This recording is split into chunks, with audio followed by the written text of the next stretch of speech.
Yes, welcome back, Loony listeners. You are listening to Into the Night, a Moon Knight podcast. This is episode 97. We are making our slow march towards the century. So we're only a few episodes away. Welcome, everyone. I am your host, High Priest of Khonshu, Rey. And this episode, we've got a very special guest with us today. I'd like to introduce Adam. Adam, how are you? Rey, thanks for having me. I'm doing A-OK. I'm doing great. Awesome stuff. Adam is the victim, as is with many of our guests, of the time zone differences that we have. So obviously, myself being based in Australia, Adam over at the US. Adam, it's an early morning for you, is it not? It is, but it is never too early to talk about Moon Knight. Let me tell you that. That is exactly what I wanted to hear. Perfect answer. So Adam is one of the co-hosts of Marvel News Desk, which is how I came across you, Adam. But you also have a couple of other feathers to your hat. Right. Why don't you tell the Loony listeners where they can find you? So, full-time, I am actually a staff writer for comicbook.com, covering all the news about movies, TVs, comics, you know the deal, there. And then, yeah, I am a co-host on Marvel News Desk. We started out all things MCU, and then we branched off and started covering, Legion and The Gifted and X-Men Dark Phoenix. But that's kind of a moot point now that everything's soon to be MCU, save for Sony's Spider-Verse type stuff. Yeah. So yeah, that's kind of the crux about me. Moon Knight is, I wouldn't say, I know you might get mad at me. Moon Knight may not be my favorite, but Moon Knight is probably one of my top 3. I'll take that. I don't have a necessarily favorite character. Well, like I said, yeah, Moon Knight. If someone asks me who my favorite comic book character is, it's either going to be Moon Knight or Iron Fist, depending on the day. Okay, do you dabble in other universes? Are you a Marvel man exclusively, or how are the other publishing companies? How do they fare? I dabble. I've grown increasingly. I've increasingly read independent comics and the like. Obviously, I'm a huge fan of all things Hellboy, all things. Oh, cool.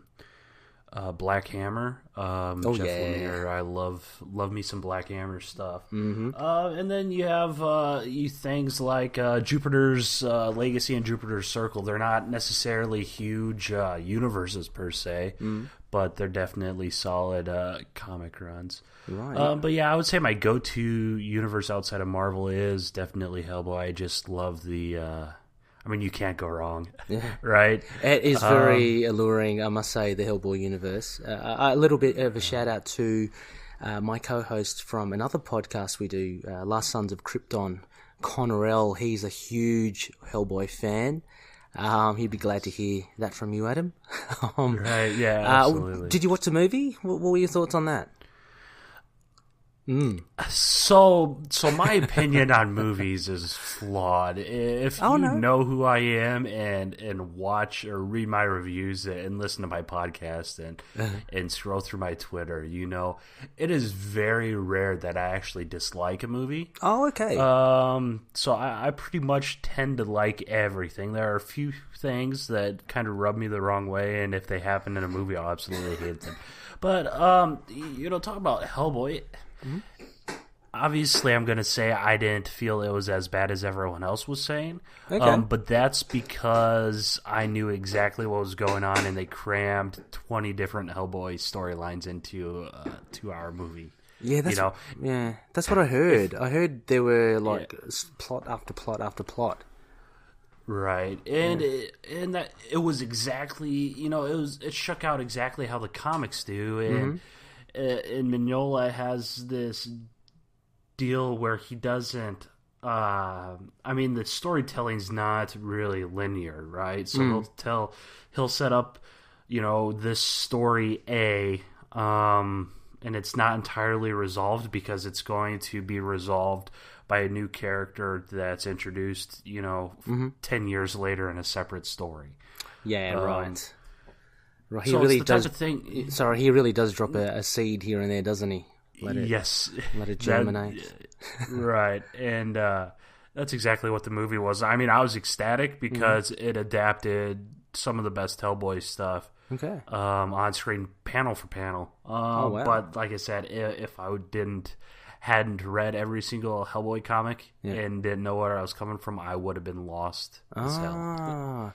Interesting. Because I still am a big fan of the originals with Ron Perlman. Mm-hmm. I love them. I mean, I'm not per se a huge Hellboy fan. I do admire and respect the comic. It just doesn't, come across my path that often. But those movies were so enjoyable. They would be ones that I would watch like over and over again. I'm curious. I haven't seen the latest one. How that stacks up against it.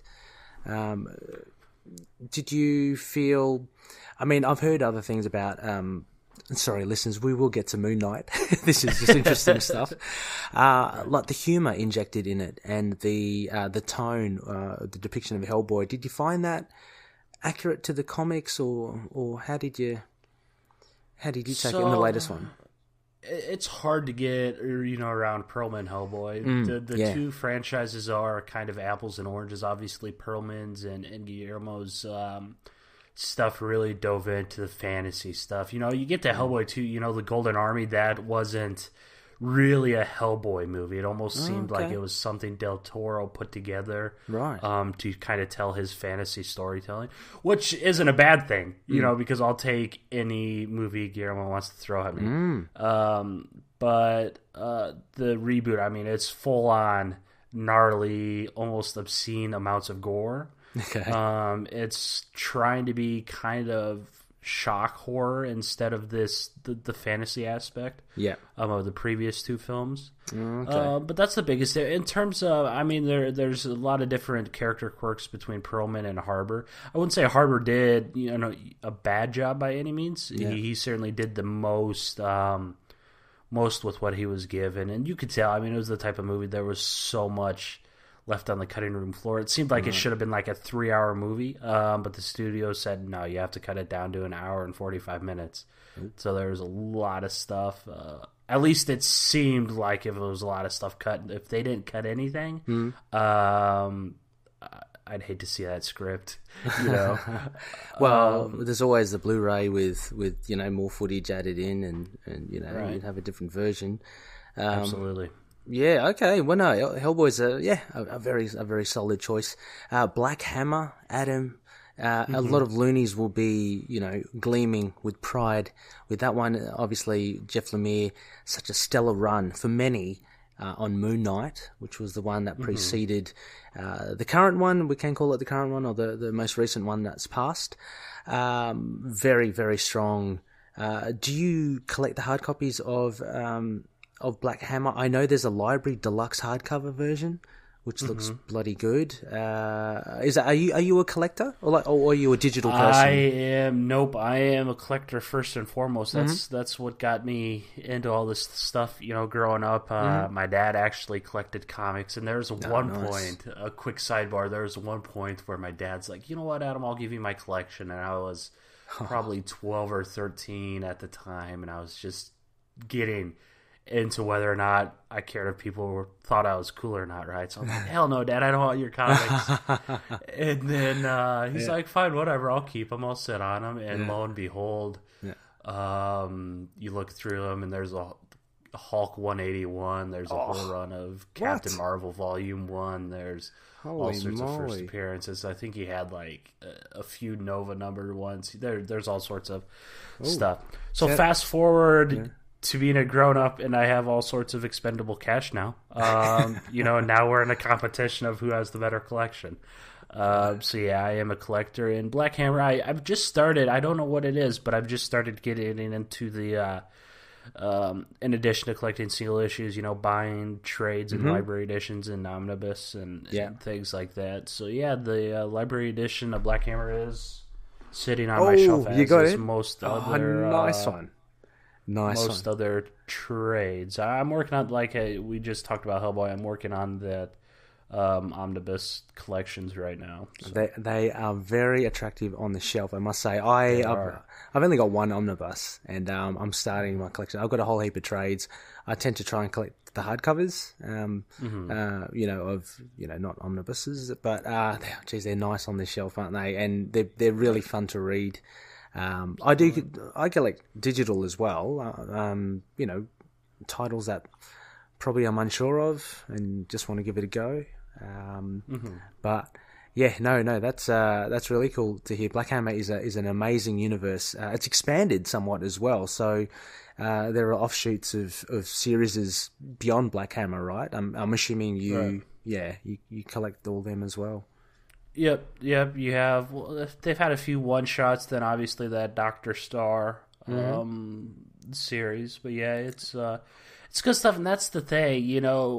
Each week we're saturated with so much superhero content from Marvel and DC and all these indie publishers. And Black Hammer is the one superhero property that keeps redefining itself. It's Watchmen, but it's not Watchmen. It's superhero, but it's not superhero. It always manages to separate itself. It's equal parts sci-fi and thriller and downright horror at sometimes, with comedy in it too. It's quintessential Lemire. Yeah, and you've got your finger on the pulse, I'm sure, Adam, with your duties as writer and a podcaster on Marvel News Desk. Jeff Lemire. This has been picked up, hasn't it? Black Hammer's been picked up for it TV? Has been, it's been optioned. I believe it's been optioned by Legendary. Okay. If I'm not mistaken. Oh, I know. Yeah, I know the logo. Yeah. Yep. Same people. I think that's who does Godzilla and such. Okay. But I think Jeff's been working on a TV pilot. And that's the one thing I've been trying to track down him to get an interview for the website. Because there has been stuff he said in previous interviews about a potential interconnected universe. Yeah. Through TV and movies, not unlike the MCU. So that'd be super cool. And that's the thing. That Netflix is suddenly without a lot of Marvel content now, so that could be. I know Netflix and Dark Horse did just sign that first look deal, so I'm not sure if Legendary plans on pitching something to Netflix. Yeah, but that would be certainly a really home that would be ideal. That'd be really something good. Like that. Yeah, the strengths of Jeff Lemire's writing is obviously the characterization of all of everyone in the book. So I'm totally on board for any TV show. If obviously Jeff Lemire's involved in it in some capacity, that you get an accurate rendition of his comic book characters, but they're very much character driven, aren't they? So I think it would work really well in a TV format. So I guess we'll just have to wait and see. And I do like that the carrot that you dangled in front of me there, Adam, talking about Netflix. I wanted to actually get your thoughts. I'm going to throw out a huge question to you now, okay? Mm-hmm. And I want you to give it a good thinking and let us know. Moon Knight, okay? Mm-hmm. Can he work on TV or /films? Do you think we'll see Moon Knight in the future on celluloid? It's a matter of time before we see Moon Knight, right? Either in theaters or on a television screen. It's a matter of time. It's inevitable. Take a word from Thanos. Personally, I was 100% on board for Moon Knight joining the Defenders verse, on Netflix as they call it. Yes, but obviously now that that's not an option, things are in flux. On one hand, they just announced Hellstrom and Ghost Rider for Hulu, right? Oh, so how cool is that? Yes. Right. So, there's an angle. Maybe they could take, a Midnight Suns type angle for Hulu. Yeah. Or maybe they could take a Spirits of Vengeance type thing for Hulu. But then on the flip side, it depends on what iteration of Moon Knight you want to do, right? Are you trying to do the kind of grounded Mr. Knight stuff? Are you trying to do the billionaire playboy Batman type stuff? Yeah. Right? Because obviously Marvel Television's not going to have the budget to do a flying ship and all these gadgets and things like that, right? No, yeah. So, I mean, it depends on what you're all doing. But then if you need a movie budget and go to the movie side, you're certainly not going to get a scene where Spectre cuts off the face of Bushman, right? You're certainly not going to get that in a PG-13 movie, could true. you? Well, I mean, having said, you're right, actually, but having said that, I was looking at more of the precedents of Logan and Deadpool. And Hellboy, right? Hellboy was that given a heavy rating? Oh yeah, it was very rated R. Yeah, it was very rated R. So they could do that. We still have yet to see how Marvel Studios is going to do rated R movies. Obviously, Deadpool's a gold mine, so they're not going to give up that formula. Yeah. I guess it depends on really their. I mean, there's a lot of things that they have to consider, obviously, but it depends on their strategy, the way I see it. Because you see, we see characters now that have been introduced that we wouldn't have thought would have found, their way onto the screen. Like, I've got nothing against it. I think it's great. I'm looking forward to it. One of my favorite characters is Shang-Chi, and he's getting a movie, which is absolutely cool, But if you look at the tier of characters, say Shang-Chi compared to Moon Knight, and there's a lot of other characters as well. You could argue the fact, well, shouldn't this character be put on film first? You see Aquaman at DC. Surely we're going to get like the Submariner somewhere.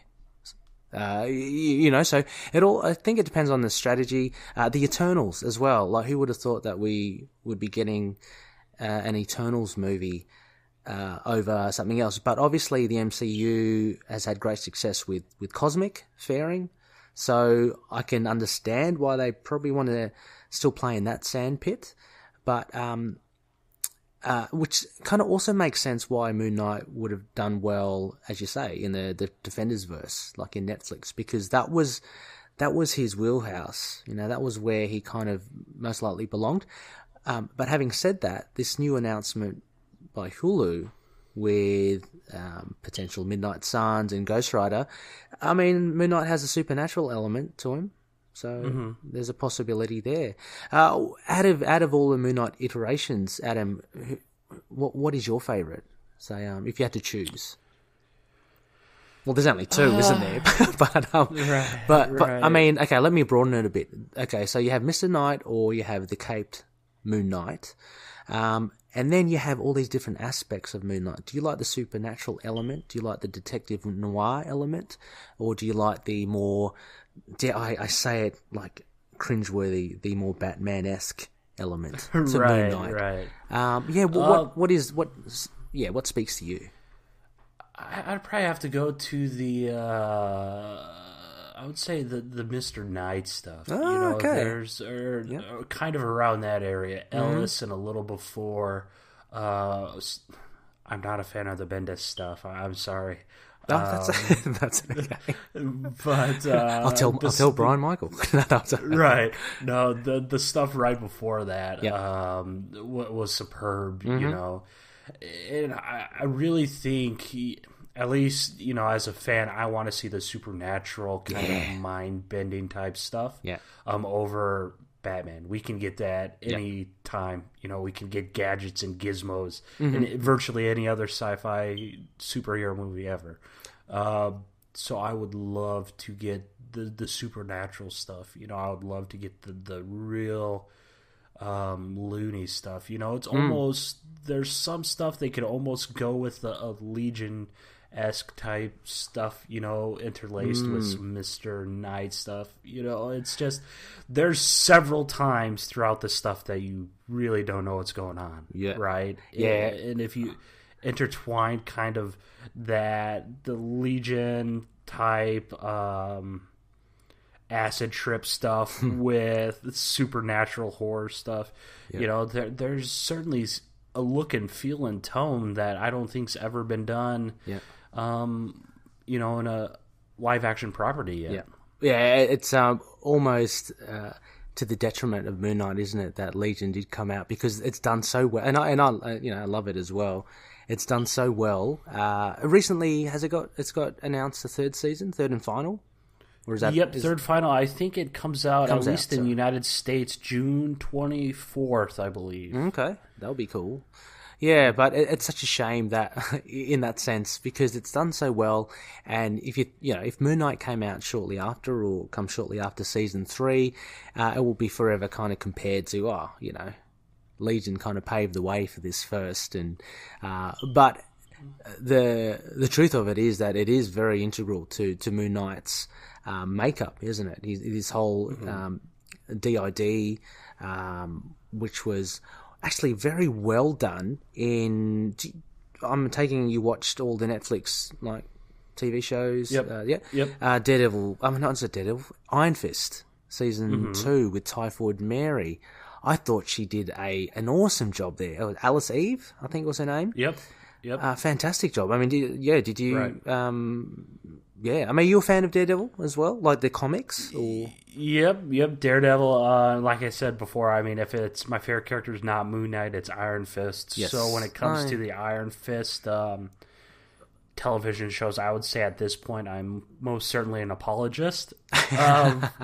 Season 1 I thought was all right, but season 2 I thought was much, much better. And like you said, Alice Eve did a phenomenal job. And that's the type of thing. You introduce a character with DID that's very Moon Knight-like, and then you have Legion on the same time. It's like, man, why don't they just give us a damn Moon Knight show? Yeah, I know. All his quirks the way it is. It's like he's a huge elephant in the room. Right, and there was even that setup in season 1 where Danny Rand gets several characters get sent to the mental institution, and I thought just for a second we would get an Easter egg or something, like paging over the intercom, or a Spectre name drop or something of that nature. I was going a bit crazy there. I was actually hoping for more. I was hoping that there'll be an actual dude there that someone refers to as Spectre. Yeah, you see, and that would be a setup for a Moon Knight show, but not to be. There are many little nods to. The mental issues going ahead. But, look, before I forget as well, Adam, I want to give a nice shout-out. I'm not sure if you listen to them yourself, but Sons of the Dragon, the Immortal Iron Fist podcast, it's hosted by the same dude, Cornell, who I do the Last Sons of Krypton podcast about Superman with. They are all massive Iron Fist fans as well, Adam. So anyone, yourself and anyone who wants to check out more Iron Fist stuff, check out Sons of the Dragon, the Immortal Iron Fist podcast, part of the collective, which we are part of. We're just a group of podcasts wanting to get together and share the love. So just want to throw that in there, Adam. Also as well, before I forget, because you mentioned that you do like Mr. Knight, so I'm immediately gravitating towards the Warren Ellis run. Obviously, that's where he kind of first come about. A big fan of yours as well, Adam. I want to give another shout out to another loony, Noel Tate. He listens to Marvel News Desk. I think he put me onto Marvel News Desk, actually. He's in a band called Delita. They do the music for our podcast, and they're releasing an EP. He did say, I think he mentioned summer, which is our winter.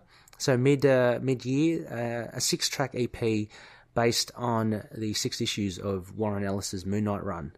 So you're going to have to check that out, Adam. Yeah, I definitely will. I thought I'd just drop it in there, why not? Yeah. But having said that, look, I think we better get on to a little review. As you know, loony listeners, we follow the phases of the moon, so whatever Khonshu deems necessary, we will cover. And, because I am so unorganized, I'm just going to pull it here. The phase of the moon is a crescent. Yes, we are in the waning crescent. So, for all you loonies, look up out your window, have a look. That's a waning crescent, which means we have to do a classic run. So we're going to go to a quick break, Adam, but when we come back, we will head towards our LUNAR-PICK Classic Run review. And get your thoughts. Hello, I'm Anthony. And I'm Dr. Issues. And we're hosts of Capes on the Couch, the podcast where comics get counseling. Superheroes don't always get to go home happy. That's where we come in. We offer psychiatric and mental health analysis of comic book characters. So check us out at capesonthecouch.live and across all social media platforms at Capes on the Couch.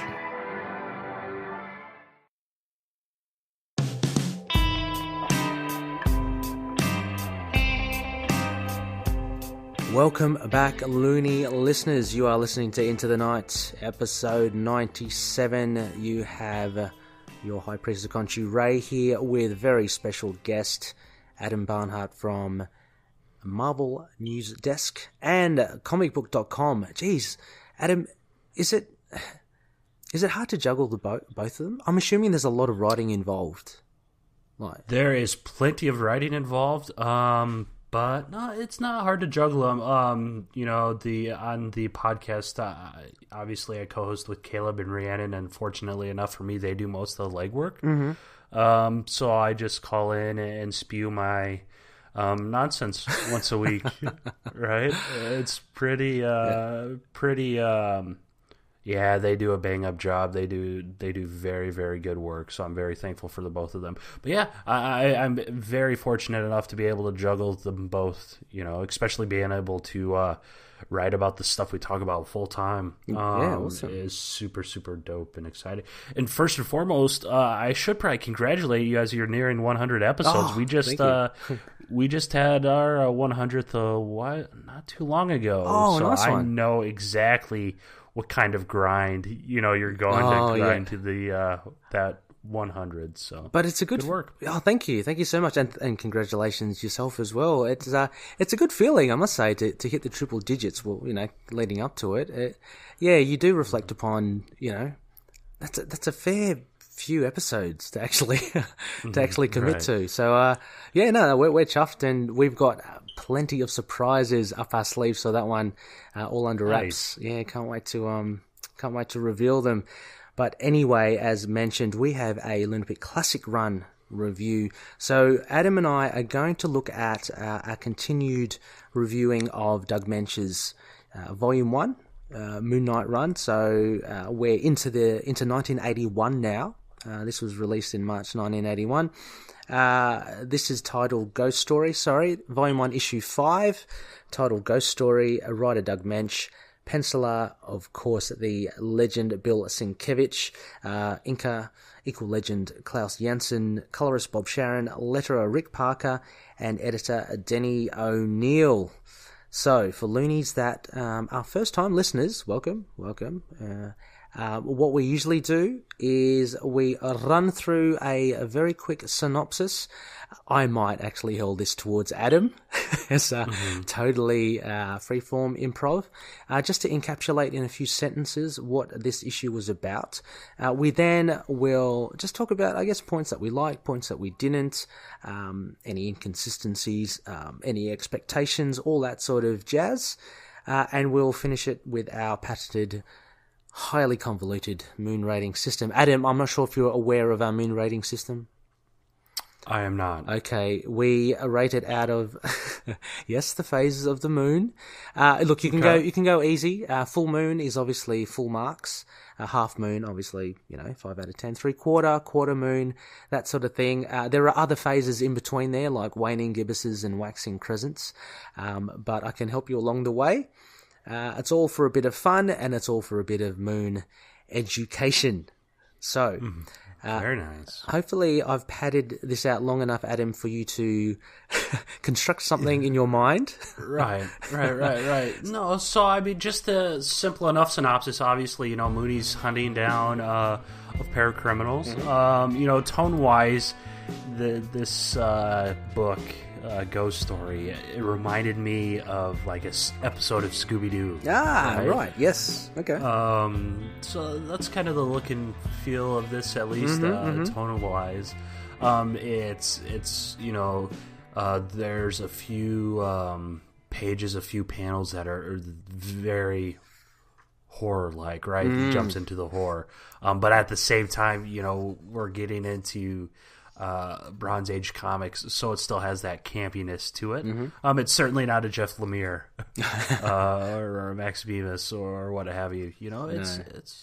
It was a nice, solid read. Yeah, okay. It's got there's a bit of a darker edge tone to it, which is what sprung out to me when I first read it.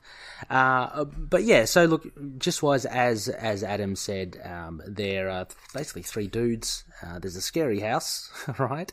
And one of the dudes is the son, or he used to live at the house. There's some booty. Some money and something. We find out towards the end that's quite valuable, and that all leads Moon Knight to there. And there's a bit of I had a bit of a macabre twist to it, I thought, towards the end. We can get to that later. But, yeah, look, overall, then, Adam, I mean, we're not going to mark it now, obviously, but... So your impression, Scooby-Doo wise, did you like it? I mean, did you enjoy it? Did you embrace the campiness? Did you embrace the Scooby-Doo-ness? Yeah. And when I was saying Scooby-Doo, I didn't mean just like a kind of a slapstick comedy type deal. It was just more of the setting, It's always this dark, creepy house on the hill removed from the city, right? Yeah. And there's bad guys in the house. Yeah. And the team arrives to solve the crime. Then once they get to the house that's already creepy, creepy things actually happen. There's always that part in your mind where you're like, it's not haunted, it's not gonna happen. Nothing's going to happen, but then you just take a step in the damn house and a haunted crap happens, and you're like, well, crap, I'm here, So yeah, that's the part I really enjoyed through it. Okay, look, I took a different angle. It's funny because I did hear someone else. We'll get to Looney feedback later on. Someone else did mention that it has this Scooby-Doo element, and I can totally see that as well. For me, I actually likened it to Texas Chainsaw Massacre. I mean, I know that's a lot more darker and more graphic than what we get here, but this whole creepiness with the family, and in particular, the mum at the end, and her relationship with her son, Edward Redditch, I found really kind of unerring. So... I kind of like that kind of macabre aspect to it, and that's why this is like one of the, I guess, the more memorable issues for me during the whole Moench run. It's certainly one that I always seem to go back to just for a good read. But yeah, so I kind of took it in that kind of regard. But I totally see what you're saying as well. There are things when you step in the house that appear to be supernatural but really aren't. But yeah, we'll we'll go through that. There's fantastic artwork here, like that splash page. After the second page of Moon Knight at the top of the house looking down. That's obviously being reused again by Bill Sienkiewicz in one of the covers, I believe. One of the variant covers for the Bemis run. I think it was for the 200, issue 200. So, there are, dare I say, some iconic imagery here in this issue. Right. Yeah. But I don't know, what did you think of, I guess, the way the story was told, Adam? It is kind of non-linear. What Moench does, he does break things up. So what you can really have as a linear story, he's actually chopped and changed time a bit. Did you find that at all, to the detriment of the issue, or did you enjoy the way that was written? No, I enjoyed it. It was the type of thing they would, someone would mention something and say, what we just did, and then immediately after that it would go back and show what they just did. So it wasn't, at any point, it never really got jarring or convoluted or hard to follow. And when it's done that way, I certainly don't mind storytelling like that. Yep. There's other shows on TV that are complicated just to be complicated. Yeah. So at least, Mitch's storytelling in this issue, I didn't mind whatsoever. Okay. Yeah, I mean, I found it, to be honest, I found it really didn't add much to it. Like, I mean, I could imagine this, if you reshuffle the panels and the chronology, I think you'd still get a pretty solid story without it jumping back and forth. The only big, reveal, at the end is the mum, so... I think by them going back and forth with the three guys, Parkins, Creech, and Redditch, I don't think it really added any bit by going back and forth. But we see this a lot with Doug Moench's stories. He's fleshing out even more, and historically, he's got a bit more of a bigger canvas with Moon Knight to play around with narratives and stories. So I guess he's doing a bit of... This is early on, issue 5 as well. So I take it he's kind of maybe experimenting a little. Right. Yes. It does do a good job helping, keep the mystery in line too, right? If they were to do linear storytelling with a story in this issue, I don't think it necessarily would have been as I don't want to say it was breathtaking, but it wouldn't have kept your interest peaked. Yeah, I don't think. Yeah, true. I guess so. I mean, but I guess what Moench uses and breaking up the chronology is the reveal of, actually the telling of the three guys coming across the $500,000, and what we see at the end is the title deed to the house. So for me, that's not really very interesting, how they go about and get it. It's good that they do, and everything is explained. But the big punching point for me is towards the end, and it all comes in a flourish at the end, where we see the skeleton of Mr. Redditch, the father, and him seemingly shooting the shotgun at the two crims. And then obviously we see the son, Redditch, who we've followed throughout the story. He's actually dead. He's in the coffin. And his mum out there, and she seems to have had a hand in both of it. And she's kind of gone totally, cuckoo. So, right. So yeah, I mean, for me that was just my take on it. But art-wise as well, Adam, what did you think of Bill Sienkiewicz's art here?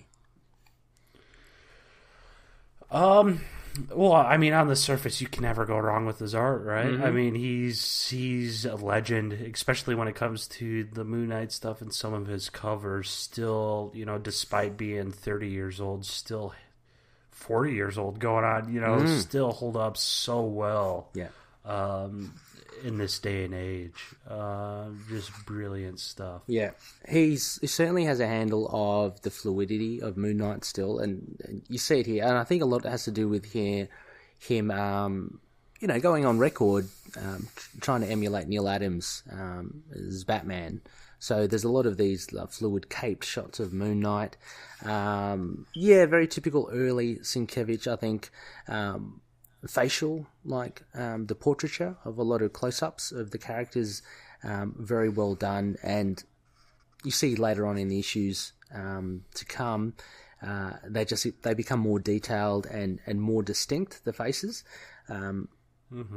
which are really nice. I thought overall, though, look, I'm reading it from the Epic collection, and we probably should say that you can read this issue 5 digitally, either through Comixology or Marvel Unlimited, but it's also still available as a single issue out there somewhere. It's on the Epic Collection Volume 2, Shadows of the Moon. It's on the Essential Collection as well, which I think is out of print, but it's a black and white one. And reading it on the Epic collection where they do a recoloring, I don't know, the inking is to me not as good as some of the other issues. So a little let down there, with maybe, I wouldn't say unfinished, but a lot of stylized panels with characters. So yeah, that's Klaus Janson actually. Sorry. So yeah, it's but sorry. Any other thoughts on the art there, Adam? No, I mean, like you said, that splash page, whatever, page 2, you know, was really good. There was another panel later on in the comic. I think it was Redditch shooting a shotgun. Oh yes. For whatever reason, it was that really stood out to me. You know, just the look on his face. Yes. And the contrasting coloring and things like that. That almost is on a whole other level compared to everything else in the book. I'm not sure why it stood out to me. I just thought it was very, very gorgeous art. Yeah. Actually, and having said that as well, this inking, I should say, I probably should retract a bit of what I said. This inking is very Klaus Janson. I draw parallels with this and Janssen's work with John Byrne in Wolverine in the 90s. I'm not sure if you've got any issues there, Adam, but a very distinct kind of inking style here. So it actually does convert a lot of Sienkiewicz's art to very Janson-esque art in a lot of instances.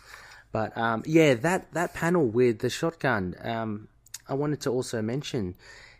Yeah, so this story is quite dark. I mean, he blows away the teller. Right. So they're not afraid of, a bit of bloodshed here.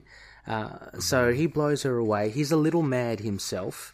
The mum at the end, she accidentally shot her son as well. Like, she shoots Redditch.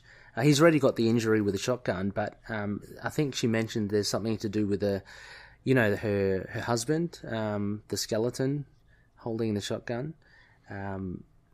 She actually messes up there and she shoots her son there. So Moon Knight comics a little bit darker than what you usually gather with other comics of this time. If we are to compare this, Adam, with, say, I don't know, Iron Fist comics around here, it'd be very different in tone. Oh yeah, I mean, very different in tone for pretty much everything, right? They walk in the house and there's 4 bodies hanging on the wall. Yeah, exactly. You know? Yeah, for sure. And then there's the dressed up skeleton, you know, it's a very creepy vibe. Yeah. You know, that anytime there's you introduce someone living with a dead body into the story, you know, it's just a whole other level of psychotic thriller, you know, horror stuff. So yeah, especially for this time, you know, for an industry that once had the comics authority, you know, the comics code. Completely different tones than anything else on the shelf of the day. But the thing is, it's not too obvious, I guess. It's done in such a way, obviously you don't see the lady's head blown off or whatever at the bank, right? Yeah. And you don't see flesh still clinging to the skeleton bones. True. But that doesn't take away from the fact that he just killed someone in the comic and there's bodies hanging in this house, right? Or at one point there was bodies. Yeah, because you're left with a lot of those things that you have to kind of fill in yourself. And even descriptions through Moench's dialogue, like towards the end, the mum, she mentions that her husband was in a shooting accident and he died, but she was afraid of being kind of alone all the time. So she describes actually taking him back to take care of him. So you get images of her dragging a corpse, you know, flesh and all, as you say, and just, I guess, propping him up and feeding him and dressing him every night. And that's just pretty, you know, as you say, psychopathic stuff. So Moench not afraid to go down that, down that path, especially with Moon Knight. Also, as well, Adam, I wanted to get your take on. We don't really see much of Moon Knight here, do we? It's pretty much a story built around him. If anything, he's kind of stumbling into it. Yeah, I mean, were you disappointed you wanted to see more of him, or did you have any expectations to, or just happy to follow the story? So for this story, I think he's in it as much as they could have, right? Obviously, they're trying to go from this aspect of the whole haunted house, right? Yeah. So if Moon Knight's in every panel and interacting with these characters as much as possible, that detracts from the whole haunted thing, right? It takes away that scare factor. Yeah. So I totally get where they're coming from. Keeping him out of it the most part, right? While Moon Knight is on the cover and his name's on the book, this is mostly a story, about this really weird, twisted relationship between a mother and her son, right? Yeah. And Moon Knight just so happens to be tracking down, the son who killed the bank teller. Yeah. So yeah, I didn't mind Mooney not being in the comic all too much. At least, when the story begs for it, Yeah, I guess I'm just kind of also thinking back to, say, Bemis's very first issue 188, which caused a few ripples because Moon Knight doesn't appear there at all. But for me, and for all intents, that was a stellar issue. But it also comes down to your expectations, because I remember when I was a lot younger, I can't remember the example offhand, but I remember being disappointed in a comic, I guess because it didn't feature enough of, I think it was a Hulk or Spider-Man in it. And so, these stories may not be to a lot of people's cup of tea, but I totally agree with you as well. The main crux of this story is that family and a retelling of the motives behind them returning to the house. So there's really not much there with Moon Knight. There's a bit of a tenuous connection with where is it? I'm looking on the Epic collection. There's page 10 on the Epic collection. It's quite early on. It's with Jake Lockley and Frenchie, just having a bit of a reflection in front of the statue of Khonshu, just talking about, I guess, trying to link it with Mark. So Moench is actually saying, oh yeah, Jake Lockley or Spectre, yeah, I do feel a ghost in me sometimes. I do hear like a voice, which I think we're meant to believe is obviously Khonshu at this stage, because Moench has fleshed out that Egyptian tie, and has started to really broaden the origin of Moon Knight in that regards, from issue 1. But yeah, okay, yeah, not much Mooney, but yeah, fair enough. Like I said, I enjoyed it, regardless of how much Moon Knight is in there or not. All right, before we give this a rating, Adam, any other smaller points here that you want to point out? I just wanted to point out for myself a quick one. The use of the cat again. It seems to be a recurring theme in a lot of Moench's early runs. So we get the cat, jumping out, and there's that shot of the can, 9 lives, tuna and egg, cat food. This was in the house. We do see sprayed a lot in Volume 1, cat, and I believe that's Moench's little nod to, I don't know, cats and the ties to Egypt, possibly. So that was just a little reference, I believe. Any little other pointers you wanted to point out there, Adam? No, not entirely. I think we covered it. There were some panels throughout, where it's almost desaturated, right? It's Moon Knight against a very dark background. Either he's using a flashlight, or there was a gunshot, I think, somewhere. Just stuff like that kind of reminds me, why I like the character so much. It's just it's simple, but it's not. It's simple, but it's elegant. It's kind of the whole package. Yeah. And by no means, it's weird. I would say that this isn't a typical Doug Moench issue. Like, if you're a first-time reader wanting to pick up Moon Knight, this wouldn't encapsulate it, but kind of at the same time, it kind of does, because it shows the structuring of the story that Moench uses, which he uses a lot later on. But yeah, for me, it's a handy one-shot. Like, I would recommend this to people because it's just like a one and done, and it's pretty easy. But you don't really get a sense of Moon Knight in this. So yeah. Okay, well let's rate this baby here, Adam. Hey,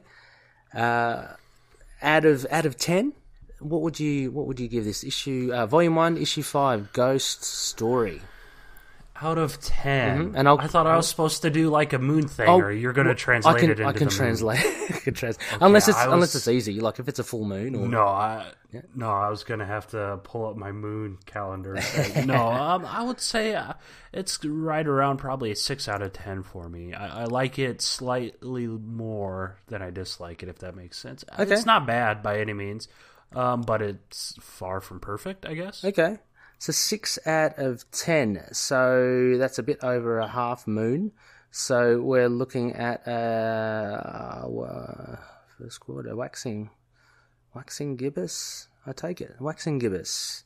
So a 6 out of 10. I would actually, and I'm not copying you, Adam, at all. I was going to lean towards maybe a 6.5 at most out of 10, which would still be a waxing gibbous as well.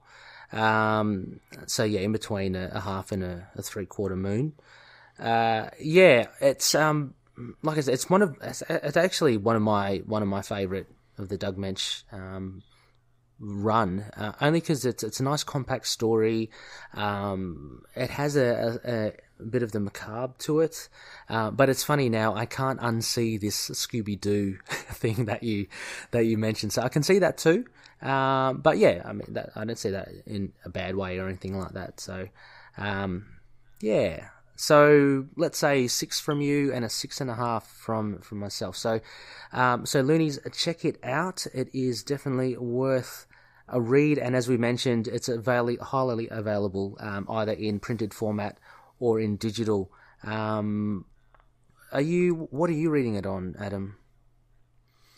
I'm reading on Unlimited. I use Unlimited for mostly everything. Moon Knight is one of the few characters I do collect hardcore. Okay. So what I did, I actually went through and ended up buying every single issue of a solo Iron Fist run. Yep. Nice. So I have Iron Fist covered. So now I'm working on the same with Moon Knight. And luckily, with those two characters, it's not like a Spider-Man or Wolverine, right? It's very attainable, isn't it? Yeah. Right. Yeah. Right. So that's what I'm doing with Moon Knight now. So I might go back and read this because there are very few Moon Knight single issues I don't have at this point. Okay. Yeah. It's, like the Stan Lee quote, or I'm not even sure if it was Stan Lee, but it's... Oh, yes. It's the infamous quote where it's much better holding it in your hand, right? Oh, okay. Right, yeah. Nice.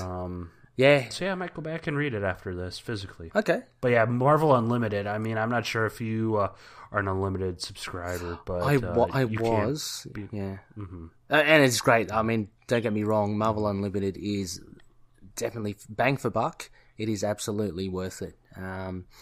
But yeah, I found myself, collecting stuff and buying comics, digital comics as well.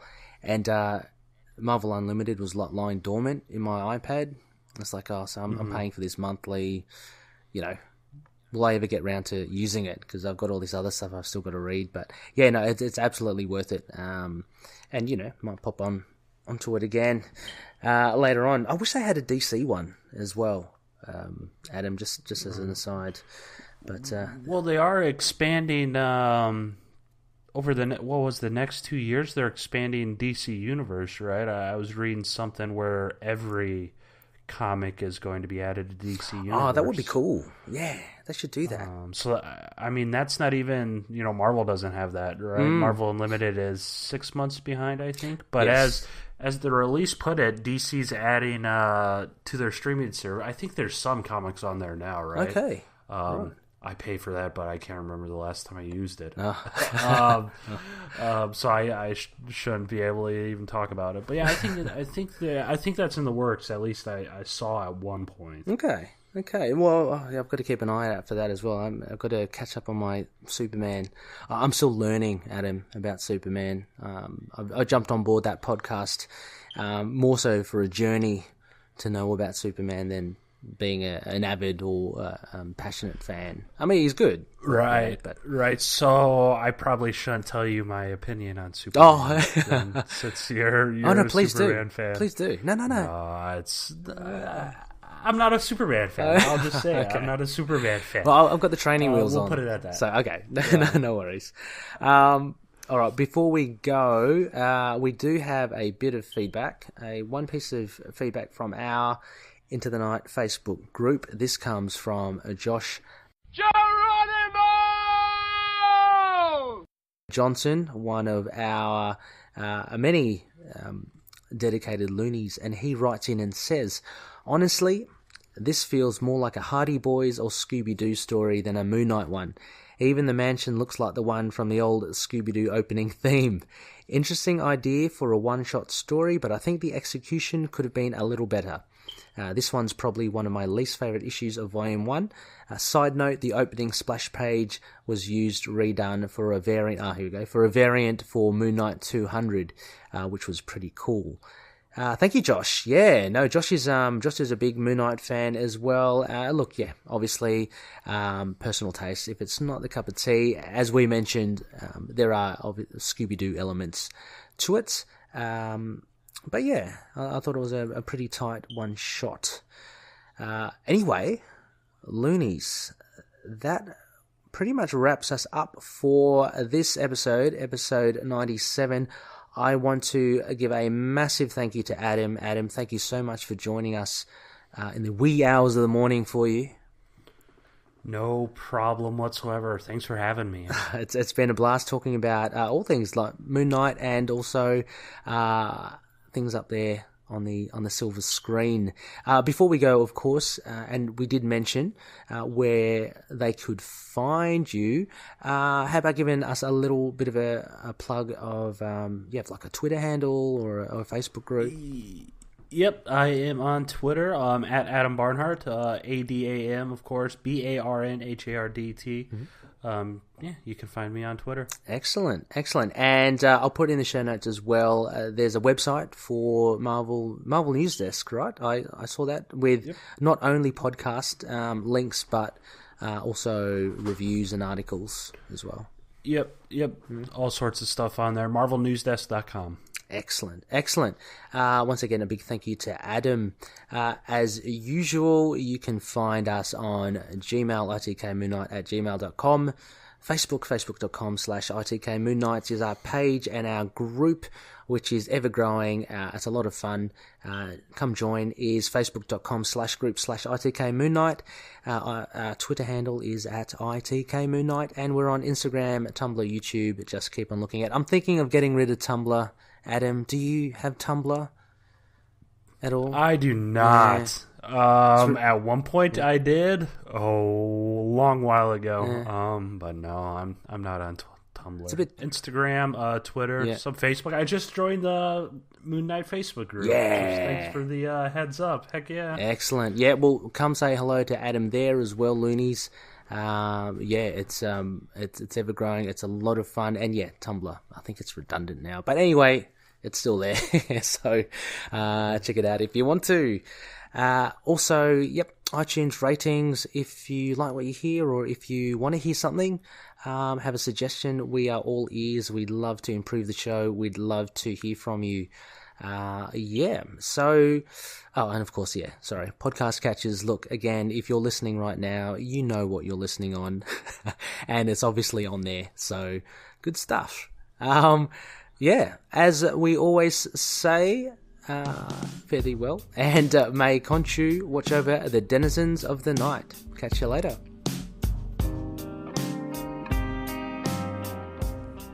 Moon Knight and affiliated characters, stories and events are properties of Marvel Characters Incorporated. Materials used and discussed within the podcast are intended for critique and review purposes only under the fair dealing concept of the current Copyright Act. The views, information or opinions expressed during the podcast are solely those of the individuals involved and do not necessarily represent those of the copyright owners.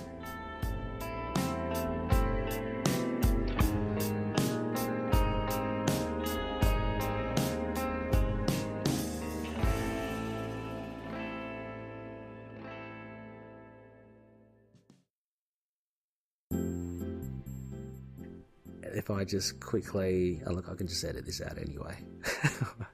Let me... Sorry, Adam, let me just check here. No, I do want to say this...